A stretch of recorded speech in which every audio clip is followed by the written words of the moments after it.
Hello everybody, today I'm going to be showing you how to create this. A hyperlapse is actually a series of photos. It is not a video in itself yet, but we're going to make it into a video. So the first thing that you're going to want to do is find a subject. For this example, we're using a lifeguard tower that is right outside my house. Take your camera, point it at that. If you point your camera at it, you're going to see all these sensors around it. So this is for a Canon sensor. You're going to see it like this. It varies for every camera. I recommend putting a rule of thirds grid on to center it more. For me, preferably what I like to do is pick a central dot, something that's in the center, and focus on that point in my object. And then for every photo that I take, it's gonna stay on that point. So my first photo and my last photo is gonna be the same point. So first of all, have your camera preferably with a wide angle lens, because this is pretty much a landscape photo turned into a video. So make sure that your camera is tilted landscape and not horizontal like you're taking a photo. So the body movement here is pretty simple. So for this example, I took one step. I'll normally take one step or a half step, and then stop, reposition, snap the photo, and then on and then on. You can scroll through in your camera and be like, oh yeah, this is dope. I like this. So normally your frame rate is 24 frames per second. So every 24 photos that you take is gonna equal 1 second. But you can speed it up and slow it down in post, and I will show you how to do that. You can do the exact same thing while rotating around an object too, to kind of give it like a swooshy pan kind of thing. So it's pretty much the same exact technique, except you're gonna be taking a side step instead of a step forward. Okay, so then you're gonna take all of the photos that you took and import them into Lightroom. And what you can do simply here is just go and then slap a preset on, boom, and give it a little bit of tweak. So these presets are available for purchase, and the preset that I'm using in this video is available for free in the link in the description. Okay, so now you've applied your LUT, you've graded it, everything looks nice. What you're gonna wanna do is either hit Command A or just select every other photo in it, but make sure that you have your main photo selected. And then you're gonna go over to the bottom right here and press sync.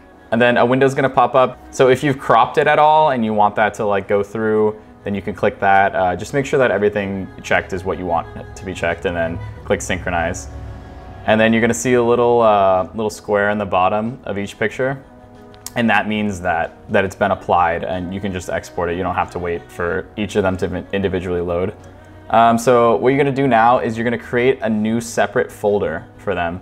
So I'm gonna call this one Lifeguard Hyperlapse.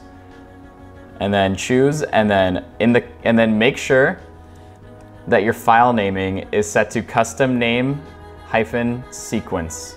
And then in your custom text, you can start it at so you can name it anything. Just make sure that in the example, it has the hyphen and the 1. So everything looks good. I'm gonna call this Lifeguard Hyper, and then press export. And then it's gonna take a little bit of time. I've got 27 files here, so what you're gonna do now is you're gonna open up Premiere Pro.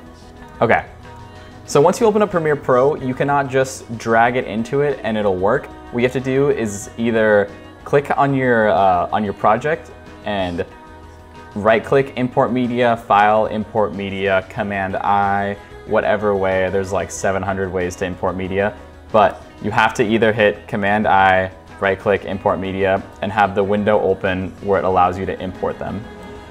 So you're gonna find your folder. Mine's Lifeguard Hyperlapse, and then I'm gonna find Lifeguard Hyper 1. And then I'm gonna click on that. And then in the bottom left, there's a little box and it says image sequence. Make sure you check that, because that is essentially the most important thing. All right, and then click import. And then what it did is gave you a little sequence at 30 frames per second, and it's just gonna be your hyperlapse pretty much. It made it into a video for you. You don't have to do anything. Like, you're pretty much done. Rendered out, it's a little shaky, so what I'm gonna do is hop over into the effects panel and get my trusty friend, the warp stabilizer. So what I normally would have this at with this ad, it would be around 20 to 25% smoothness using position, scale, rotation, smooth motion, everything that's on the screen. But for some reason, it was giving me so much shit on the last project that I did too. And this project, I don't know what's up with it. I might just need to update. But yeah, it like gave it some super funky crop, and I was kind of pissed. So I redid that. So I just ended up putting it at 10% smoothness. And that works for me. It's a little bit shakier than I want it to be, but that's because the warp stabilizer is super out of whack. Like you can see it like tilts and stuff, but if you've already applied the warp stabilizer and you're trying to change the speed of your clip, what you're gonna do is you're gonna right click on that clip and you're gonna click nest. So after you've nested the clip, then you can do whatever that it is that you need to do to it. Okay, so I have 27 frames, so that means that my clip is 1 second and 3/24, so 1/8 second. So I want it to be shorter than that. I want it to be half a second. So what I'm gonna do is I'm gonna hit R on my keyboard, and that's gonna take out the rate stretch tool. I recommend clicking R. Get to know your shortcuts, they'll help you out. And the further that you stretch it out, the more it slows it down, and the tighter that you bring it together, the faster that it's gonna make it.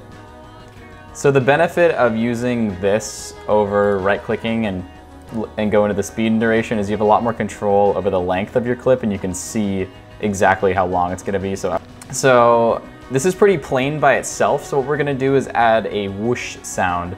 So you can download whoosh sounds from YouTube videos. People will have them on YouTube. People will, and then they'll be online on like some free sound websites. They're not gonna be the best sounds on the free sound websites, but I'm sure if you do your digging, you can find like your perfect whoosh if you're really into audio, or you can even create your own Foley. I don't know, up to you. So the hyperlapse is gonna take your edit from like a 7 to like a 32. It's a little bit of an exaggeration, but it's gonna make it look a lot better than it did before. You can essentially hyperlapse anything. Like here's a palm tree, and then boom, it's hyperlapsed. You can really do it with anything, and it takes less than 2 minutes to do, and it makes your videos look so much better. So I just filmed like a quick little edit while I was out there taking these to kind of give you guys an example of the application and how these are gonna how this can enhance your videos.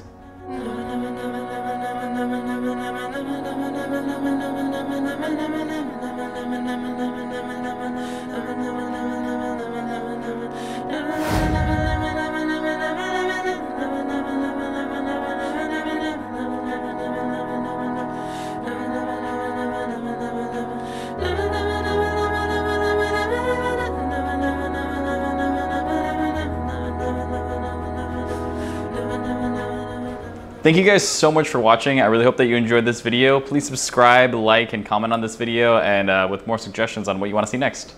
Cool, thanks.